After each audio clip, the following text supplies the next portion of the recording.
Je m'appelle Justine Bull, j'ai 20 ans et je suis l'autrice de Ma chère Juliette et des Oubliés d'Acton Street. Premier livre qui m'a marqué, c'était Narnia en primaire. Je me baladais avec l'intégrale de 1000 pages tous les jours dans mon sac à dos et à chaque fois je le sortais pour le mettre sur un coin de ma table. Et c'était vraiment mon coup de cœur de jeunesse. J'ai toujours un peu écrit en grandissant dans des carnets, j'écrivais des débuts d'histoire, mais le premier roman, on va dire, que j'ai terminé, c'était en 3e.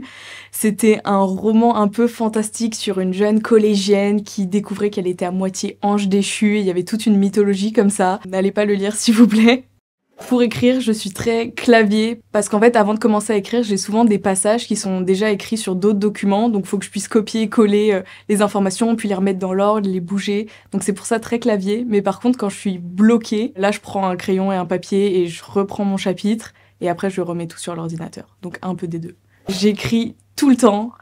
Partout, il me faut juste mes écouteurs, du coup avec la playlist du roman pour me mettre dans l'ambiance, mais par exemple Les Oubliés d'Acton Street, je l'écris en majorité dans le métro en allant en cours le matin sur mon téléphone. Et aussi je l'écrivais pas mal assise dans les couloirs de la fac, pareil avec mes écouteurs, parce que tant que j'ai la playlist, je suis dans l'ambiance et je suis dans mon monde et rien peut m'en sortir. Là par exemple, c'était beaucoup l'album Midnights de Taylor Swift, et si vous voulez d'autres chansons, elles sont dans le roman. Un peu des deux, on va dire que les personnages ils viennent surtout de mon imagination, mais l'histoire et les thèmes sont très ancrés dans la réalité en général, et j'essaye de lier tout ça avec des petits et si.